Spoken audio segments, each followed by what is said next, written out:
Hey guys, welcome back to the channel. My name is Ryan and I'm a former Royal Marines Commando from the United Kingdom, and today we're going to be reacting to how the United States stole Hawaii.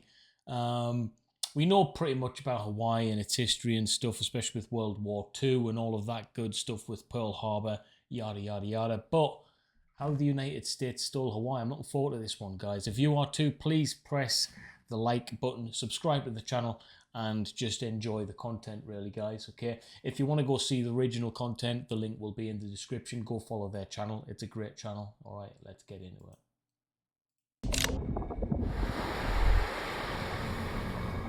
40 million years ago, the ocean floor cracked open and molten lava started flowing out. It cooled as it hit the cold ocean water and turned solid, eventually making mountains in the ocean. Those mountains got taller and taller, and soon a chain of islands was born. And then, around 2,000 years ago, a group of people arrived to these islands in canoes. Those communities eventually unified into one kingdom, the Kingdom of Hawaii. Kingdom of Hawaii. A sovereign nation in the middle of the Pacific Ocean.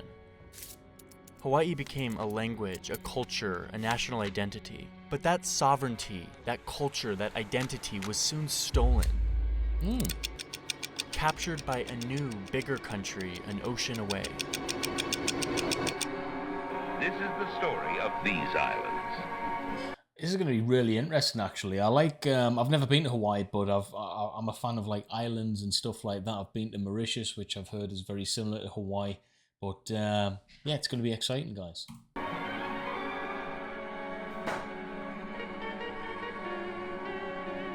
For millions of years, there was no land here, only the sea. Hawaii's half-century-old request for statehood is granted. This is going to be cool. The Kingdom of Hawaii remained a fairly remote, disconnected country for many years, until these guys arrived. During the 17 and 1800s, many people from Europe and the United States came to visit Hawaii, mainly on expeditions of exploring the ocean. But the ones that stayed were mainly Americans, who were... See, I thought the British had something to do with it. I don't know where I've heard that. I can't remember exactly where I've heard about the British having stuff to do with Hawaii, but don't Hawaii have like part of the Union Jack on their flag still? Let me know in the comments. I'm pretty sure they do. Arrived to these islands wanting to talk about Jesus. For the most part, the Kingdom of Hawaii welcomed these visitors.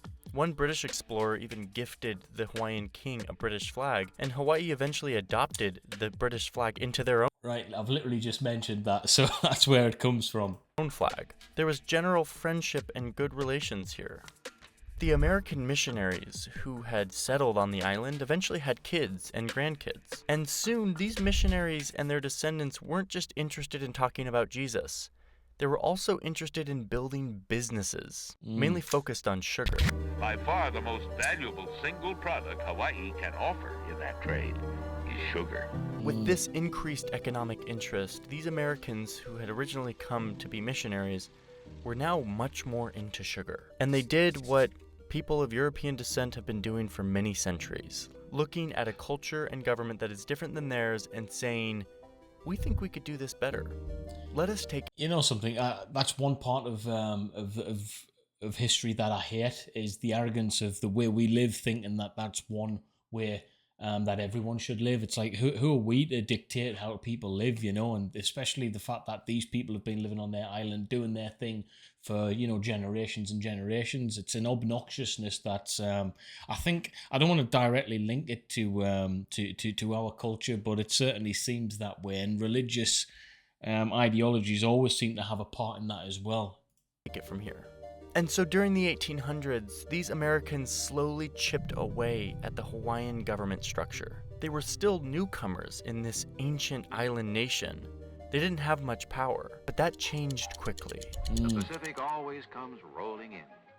Mile Tourism upon and mile stuff. of dazzling white beaches. By the end of the 1800s, these Jesus sugar Americans had amassed a huge amount of Hawaii's wealth. And those original missionaries who had come to the island to convert people to Jesus sugar mercenaries. their religion years earlier now had grandkids that looked like this. A full-on armed militia of white Hawaiian citizens, descendants of the missionaries, who were eager to get the government out of the way so that they could run the country themselves and help make it more favorable for their sugar businesses. Now remember, these guys were born in Hawaii. They considered themselves Hawaiians. But even still, their loyalty still lie with the country of their ancestors. They were effectively Americans still. By 1893, this local white militia and their political allies were ready for a full-on takeover of the government, which at the time was headed by this woman, Queen Liliuokalani. Wow. The sugar missionaries were still a minority, and a full-on overthrow of the government would have been hard by themselves. But luckily for them, they had help. The American ambassador of Hawaii at the time helped coordinate the arrival of an American military ship and troops to show up on the shores of the island of Oahu into the capital city of Honolulu. Up until this point, the conflict in Hawaii was technically internal, meaning it was between the locals and the white missionaries who were technically locals because they were born there. But the moment the US arrived to Honolulu to provide military backup for a government overthrow, it became a full-on military coup sponsored by a foreign power. A cardinal sin in international relations. But even still, the government backed the overthrow. The Queen was forced to give up her power, and they put this guy as the leader of the new Republic of Hawaii. Right. That's absolutely disgusting. you know, I'm a massive fan of like America and stuff like that. I consider us to be the same, but if something's wrong and something feels bad morally, I'm going to call it out. I think that's absolutely despicable. That you guys, that's terrible, man. His name was Sanford Dole. His family was huge in the sugar business. There's a new taste in pineapple from Dole. And now he was the leader of the country of Hawaii. The locals terrible. fought this, but peacefully. They protested. Nearly every adult on the islands signed a petition condemning the takeover. Back in Washington, D.C., a debate began as to what to do with Hawaii now that a bunch of pro-American missionaries turned sugar warriors had grabbed power. Dole himself traveled to D.C. to lobby for the U.S. to take over Hawaii for themselves. But so did a group of local Hawaiians to oppose the American encroachment. The Queen, who was overthrown, wrote a letter demanding to be reinstated as the legitimate leader of the Kingdom of Hawaii. Yeah. The United States was split on what to do until 1898, when the new You shouldn't be split on things like this. It's either wrong or it's right. And when it's wrong and you are still deliberating over whether or not it is wrong, when it's clearly wrong, that means there's money involved. And we're just looking at pure greed here. We're looking at a way of gaining probably strategic power for the military just because of where Hawaii is based geographically. That's always a thought pattern. And money. How can we extort money from the island's natural resources?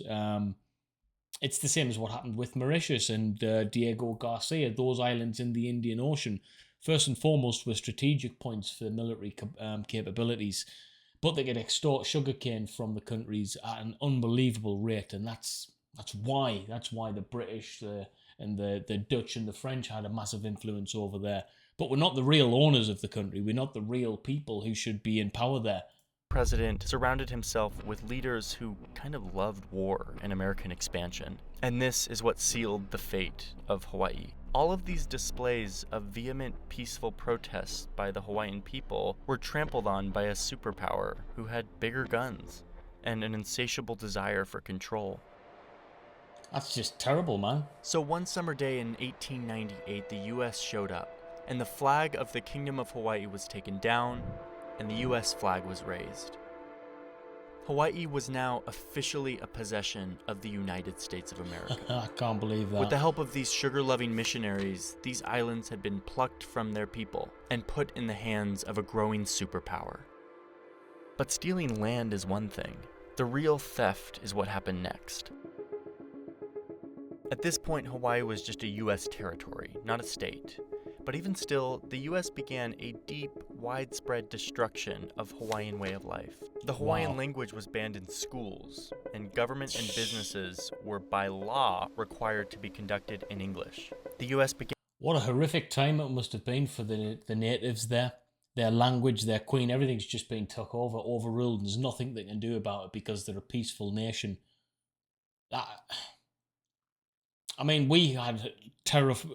I don't know. I can't. I don't even know what to compare it to. Like Hitler was only across the border from the United Kingdom, across the Channel, in the 40s at one point. You know, when we faced the real threat of being taken over by the Nazis, and here's America doing something very similar, taking over an island. They might not have evil intentions at their heart, but they're still taking a way of life away from these people. It's terrible. I can't believe this. I didn't realize that was the story.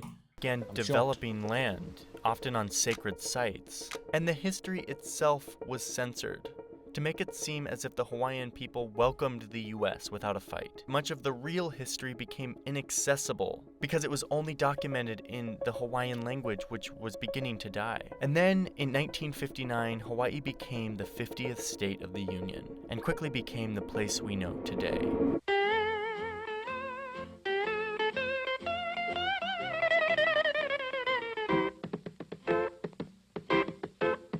Meanwhile, Dole Food Company, the company who was perhaps helped the most by this land grab, has become a massive global corporation. By 1993, Hawaii was a full-on part of the United States. That year, President Bill Clinton came out with an apology. Presidential apology. At the White House yesterday, President Clinton signed a formal letter of apology to the people of Hawaii. He was apologizing on behalf of the U.S. government for the government's involvement 100 years ago in removing the independent Hawaiian monarchy by force. But despite this horrendous land grab and the pillaging... Right, so we'll get an official signature on a piece of paper. Whoop-de-doo. If you're really that sorry, give the islands back. You know, just saying. ...and theft of these islands, there is a little bit of hope here. That spirit of peaceful resistance that led to petitions and protests back in 1893 persisted even after the takeover. The Hawaiian language was delicately preserved through painstaking effort, and today there are full immersion Hawaiian language public schools. Hawaiian traditions have stayed alive, Yes. And last year, Hawaiians showed that they were not willing to give up their sacred sites. They staged a dramatic protest to protect a holy mountain that was slated to be developed on. Hawaii may have been stolen, and attempts made to erase its culture, but while the negative effects of this imperial land grab are wide-reaching, many pillars of this beautiful culture have survived. It's a beautiful place. So I haven't really been traveling much for obvious reasons, and because of that, I've been watching a lot more shows in the evening, which has been really fun to sort of watch new stuff, learn new things. One of the shows I wanted to watch for ages was the Michael Jordan documentary, which was... Well, I think that's actually it on the video troops. So, kind of similar to what happened in Mauritius, the island in which my wife is from. It just seems to me that if there's a resource that can be exploited on these islands, back in the day in the 1800s, it was, it was quite easy for the more powerful military, the more powerful group of people to just overrun it and do what they wanted and apologize later, which is exactly what happened, which is shocking, really. I didn't know that was the history of Hawaii. What do you think about that, though, troops? Let me know in the comments what's your honest thoughts about that. If you're from Hawaii or from the United States, what's your actual opinion on that? Because I'd like to hear it, quite frankly. But thanks for stopping by, troops. That was a great video. Make sure you go check out the original content. And yeah, I'll see you in the next one, guys. Peace.